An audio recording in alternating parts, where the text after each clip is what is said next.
What if the music you instinctively move to, the rhythms that make your spirit soar, aren't just entertainment? What if they're actually ancient medicine for your brain? It sounds almost like a secret whispered across centuries, right? But that's exactly the profound truth we're starting to uncover today. So this deep dive takes us on a really incredible journey. We're bridging like millennia of ancestral wisdom with the sharp clarity of cutting-edge neuroscience. We're going to unpack how indigenous Mesoamerican cultures intuitively understood the therapeutic power of sound and how those specific healing frequencies didn't just disappear, but actually evolved into the vibrant Latino music genres we cherish today. Our mission really is to reveal these surprising and deeply resonant connections between traditional healing practices, the incredible resilience of culture, and our very modern understanding of brain health. Get ready for some serious aha moments, because we're going to show you how the very beats and melodies of Latino music are, well, a profound shortcut to being well-informed about cognitive wellness. Scientifically proving that ancient knowledge can in fact be validated by modern science. Okay, let's truly unpack this. It's absolutely fascinating when you think about the sheer prescience of these ancient cultures. Long before modern neuroscience had even begun mapping the brain's intricate responses to frequency and rhythm, indigenous peoples like the Aztecs and Maya had already grasped this profound truth. Sound wasn't just for ceremony or entertainment. It was a potent form of medicine, a sacred bridge they believed connected human consciousness to, well, divine healing realms. That's a really powerful way to frame it. So they weren't just creating beautiful art, they were practicing a kind of spiritual technology, as the sources describe it, with specific tools. Exactly. They developed an array of instruments specifically for this. Take the teponaztli, for example. This was a sacred slit drum meticulously carved from hollow hardwood. It was designed to produce two distinct pitches. And it wasn't just a percussion instrument. It was seen as a spiritual technology, believed to summon healing energies, cleanse negative forces, and even facilitate communication with ancestors during rites. Its physical design was really tied to its spiritual function. Wow. So far more than just a drum, it's a conduit.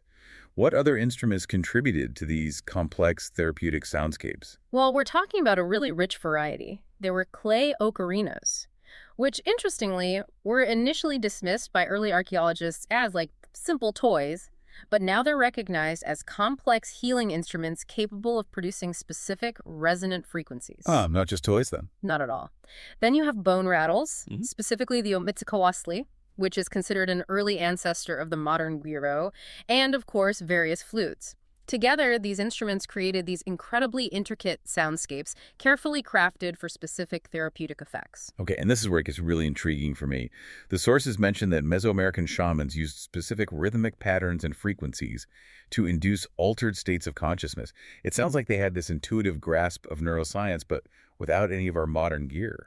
How could they have known? It's an incredible testament to observation and intuitive knowledge passed down generations. Modern EEG studies, that's electroencephalography, measuring brain waves, now actually confirm their understanding. Certain frequencies can indeed shift brainwave patterns, from our normal waking state, beta waves, to more therapeutic states like alpha waves, that's relaxed alertness, meditation, theta waves linked to deep relaxation, creativity, even dream states, and gamma oscillations, the fastest brainwaves, crucial for higher level cognitive processing, learning, memory. And what's even more striking, their rapid drumming techniques often incorporated rhythms around 40 beats per second, or 40 hertz. This specific frequency, 40 hertz, is something modern research now identifies as crucial for cognitive health and neuroplasticity. To have intuitively targeted this, well, it's just astounding. That is truly mind-bending. Ancient wisdom, just from observation, lining up so precisely with modern brain scans. So given this incredible foresight, it makes you wonder, how did such profound knowledge manage to persist? To evolve through centuries of change, especially during, tumultuous periods like colonization, to shape the Latino music we hear today? How did these healing rhythms survive? Well, it's a remarkable story of cultural resilience and preservation through evolution, really. Despite the immense pressures, colonial influences, the merging of cultures, these core sacred frequencies and patterns didn't just vanish, they adapted. They found new expression, new forms within the evolving musical genres that would ultimately define Latino cultural identity. The essence was just too deep to be lost. Right, and mariachi music, I understand, is a fantastic and very emotional example of that evolution. It didn't just appear overnight, did it? No, definitely not. Mariachi music began developing way back in 18th century Western Mexico, and it's a prime example of this synthesis. It directly incorporated indigenous healing elements, those foundational rhythmic and tonal principles. But it seamlessly integrated Spanish influences too, like string instruments, specific harmonies, and when you look at the instruments, you can actually see these echoes. Like how? Well, the guitarra, for instance, that big acoustic bass guitar, its deep, resonant bass frequencies, they mirror the grounding effects of those ancestral ceremonial drums. Research actually shows these low-frequency vibrations activate the parasympathetic nervous system. The rest and digest system. Exactly, our rest and digest system.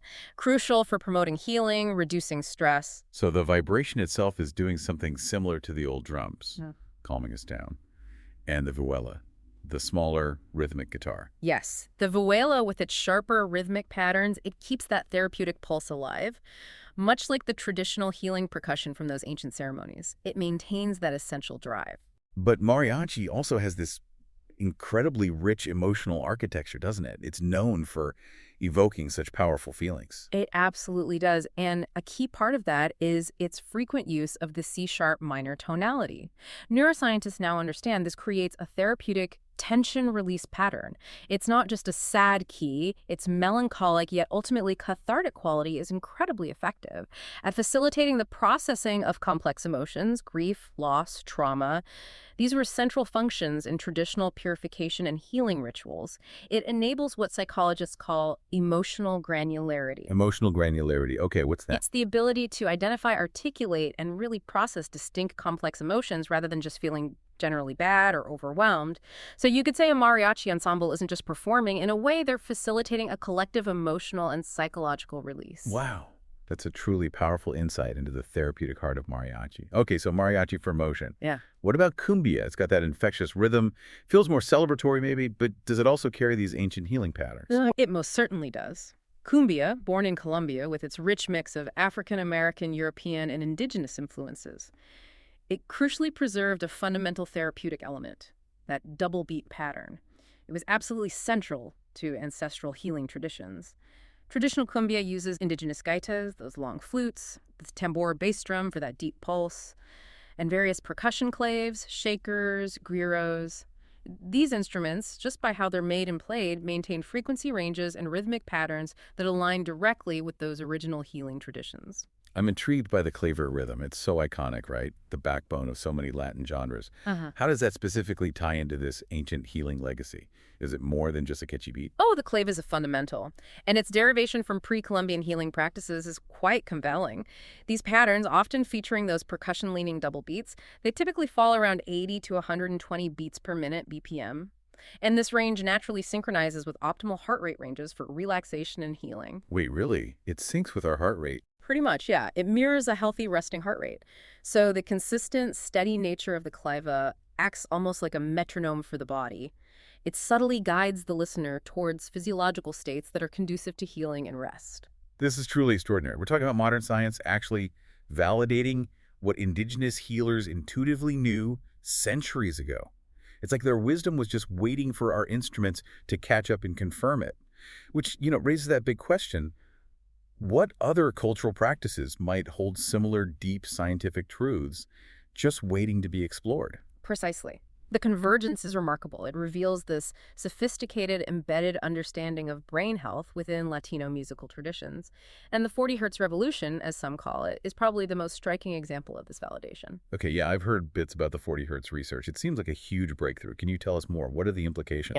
It really is monumental. Groundbreaking studies from MIT and other places have demonstrated that 40 Hertz stimulation, whether it's sound, light, or even vibration, can significantly reduce amyloid beta plaque buildup. That's a key hallmark of Alzheimer's disease. We're talking reductions of up to 50%. 50%, just from frequency. Up to 50% in some studies, yes. And what's truly remarkable is how it seems to work. This specific frequency uniquely activates microglia. Those are the brain's own immune cells, like the cleanup crew. It prompts them to more efficiently clear out brain toxins, like those amyloid plaques. And at the same time, 40 Hertz stimulation enhances cognitive function, memory recall, and neuroplasticity. Neuroplasticity? Yeah. The brain's ability to change and adapt. Exactly. The brain's ability to reorganize itself, form new connections. Wow. So 40 Hertz isn't just good for the brain. It's actively helping to clean it. And you're saying indigenous shamanic drumming, those patterns often created harmonics around 40 hertz. How could they possibly know without knowing about neurons or amyloid? That's right. The consistent presence of rapid drumming techniques, especially with instruments like the teponaztli, often generated these complex rhythmic patterns that produced harmonic frequencies right in that gamma range, precisely around 40 hertz. It strongly suggests an intuitive targeting of these beneficial frequencies. They certainly didn't understand the microglial mechanisms, obviously, but they observed the profound shifts in consciousness, the clarity, the well-being that these sounds induced. They recognized their healing power through, well, empirical observation over centuries. An incredible testament to their sophisticated observation. Okay, so beyond frequencies, you mentioned tonalities like musical keys having therapeutic properties too. Yes, research increasingly confirms this. Specific tonalities seem to carry distinct therapeutic weight. For instance, the F major triad. It's widely associated, almost universally, with caregiving and nurturing emotional soothing. You find this tonality woven into, say, pastoral Mexican music, San Jaliscien's traditions. It's effectively, as one source put it, a sonic grandmother's embrace.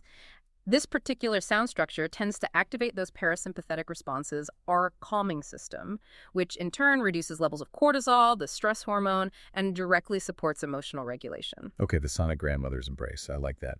And then on the flip side, we have that C-sharp minor, like we talked about with mariachi, for tension and release. Exactly. Yeah. C-sharp minor is central to mariachi's unique emotional power. It establishes those patterns of tension and release that are just incredibly effective for facilitating deep emotional processing. The melancholic beauty of that key provides a kind of safe sonic container for people to identify, process, and ultimately integrate complex emotional states. It really serves as a powerful form of emotional medicine. It seems like it all comes together: frequency, tonality, and finding that optimal tempo for wellness. What tempo consistently shows up? You're absolutely right. Tempo is key. Yeah. And the 80 BPM tempo is remarkably consistent across traditions. It's not only found in various traditional healing music forms, but it also directly mirrors our resting heart rate, a physiological sweet spot. This tempo optimizes something called heart rate variability, or HRV. HRV, right. And that's a big indicator of nervous system health. A very key indicator, yes. It shows nervous system flexibility and overall health. Higher HRV is linked to better emotional regulation, resilience, and this 80 BPM also activates specific frontotemporal neural mechanisms, brain regions involved in regulating emotions, decision-making. These are critical areas targeted in the treatment of anxiety and depression. So that tempo naturally induces a kind of meditative state. It slows breathing, promotes that vital rest and digest response that's just essential for deep healing. So these ancient wisdom keepers were basically creating sophisticated sound therapies centuries before we even had the term sound therapy. And now, bringing to the present, we're seeing this urgent need for culturally authentic interventions, especially within Latino communities, which are facing what some sources are calling a triple brain epidemic. Can you explain what that means? It's a truly critical point, and it really underscores the urgency here. Latino communities, unfortunately, disproportionately face this convergence of severe brain health challenges. It's being called a triple brain epidemic: higher rates of Alzheimer's disease, significant burdens of depression and anxiety, and pervasive cognitive fatigue. The statistics are, frankly, stark. Hispanics are 1.5 times more likely to develop dementia than non-Hispanic whites. And there's a projected 900% increase in cases over the next 30 years. It's staggering. 900%. Yes. This crisis absolutely demands interventions that aren't just effective clinically, but also profoundly honor cultural heritage. Which sounds like a perfect challenge for a new culturally resonant approach. Is this where Respiro del Alma, or breath of the soul, comes into the picture? Precisely. Respiro del Alma is a revolutionary sound therapy experience from Vibes Sound Design, composed by Rachel Bickley. It represents this really profound and timely synthesis of ancestral Latino healing traditions and cutting-edge neuroscience. It's meticulously designed as a culturally authentic intervention to address this very urgent need for cognitive wellness in Latino communities. So what's the architecture of healing within Respiro del Alma? How does it bring all these powerful elements together? Well, at its very foundation, that transformative 40 hertz frequency, crucial for brain cleansing. Plasticity, it's woven throughout the entire composition. It creates this continuous, beneficial neural activation. Then the tonal landscape draws deeply from that F major triad we mentioned. Rachel Bickley describes it as creating sonic spaces of the grandmother's embrace encoded in sound, that motif for nurture and care. The sonic embrace again. Yes. And these soothing F major sections alternate with passages in C sharp minor. This honors mariachi's cathartic tradition, allowing listeners a space to safely process emotional tension and grief. And that meditative 80 BPM tempo you mentioned earlier, the one that mirrors our resting heart rate, how is that integrated? Yes, it's expertly set right at that meditative 80 BPM. This tempo creates what they call a temporal sanctuary within the soundscape, a space where the nervous system can genuinely reset. It subtly mirrors the rhythm of deep diaphragmatic breathing, naturally guiding listeners into states of profound mindfulness and self-care. It basically gives the brain and body permission to heal. It sounds like it also deeply respects and incorporates those traditional instruments, giving them a voice in this modern therapy. Absolutely. The Mexican guitarron anchors the experience with its grounding bass frequencies, directly echoing those ancient drums. Shakers and maracas, direct descendants of indigenous rattles, create these shimmering frequency layers known to promote cognitive clarity. The clave appears not just as a dance rhythm, but as a meditation anchor, a thread of cultural continuity. The güiro, which evolved directly from the Aztec Omitzicahuatli, maintains that vital connection to pre-Columbian practices. And then subtle cowbell and drum beats are layered in, creating these rich, polyrhythmic, enriched acoustic environments, which are specifically designed to promote neuroplasticity, the brain's ability to adapt and rewire itself. So it's really much more than just a soundscape. It's a very intentional cultural intervention. It's tapping into the power of cultural resonance in a way that feels, I imagine, deeply personal and effective. Exactly. Respiro del Anima directly addresses the unique challenges of Latino brain health and aims to foster true multi-generational healing. It's designed to appeal across age groups, fostering a sense of collective cognitive responsibility. And it honors core Latino values like feminismo, strong family bonds, confianza, trust, and personalismo, that personal connection. This cultural resonance is absolutely critical because research shows the brain demonstrates an enhanced receptivity to culturally familiar therapeutic stimuli. Okay, what does that mean exactly? Enhanced receptivity. It means these specific, culturally familiar sounds are likely processed more deeply by the brain. They can potentially create stronger neural pathways and more lasting therapeutic effects compared to generic stimuli. This can be crucial in bridging critical gaps in healthcare access and acceptance within these communities. And it's no coincidence, then, that Respiro del Alma is being released during Hispanic Heritage Month. It feels like a true celebration of culture itself as medicine. It is indeed. By preserving, evolving, and reimagining these therapeutic frequencies, rhythms, tonalities, Respiro del Alma offers both profound homage to ancestral wisdom and tangible, scientifically validated healing for today. What an incredible journey. We've gone from ancient Mesoamerican sacred drums and their, intuitive grasp of sound's power through the amazing resilience of Mariachi and Cumbia, all the way to the latest neuroscientific discoveries. And what emerges is this powerful truth. The rich tapestry of Latino music holds these potent keys to brain health, keys woven into its very fabric for centuries. So what does this all mean for you, listening right now? Maybe consider how understanding these deep ancestral roots might fundamentally change your relationship with the music you listen to every day. Perhaps those rhythms and melodies you find comfort or joy in. Maybe they're more than just entertainment. Perhaps they're carrying forward millennia of encoded medicine, silently influencing your well-being, nurturing your brain, connecting you to this profound lineage of healing. And, it really makes you wonder, what other cultural traditions, things that seem simple or just beautiful on the surface, what other traditions might hold similar encoded medicine, just waiting for modern scientific discovery, silently benefiting us in ways we haven't even begun to grasp yet?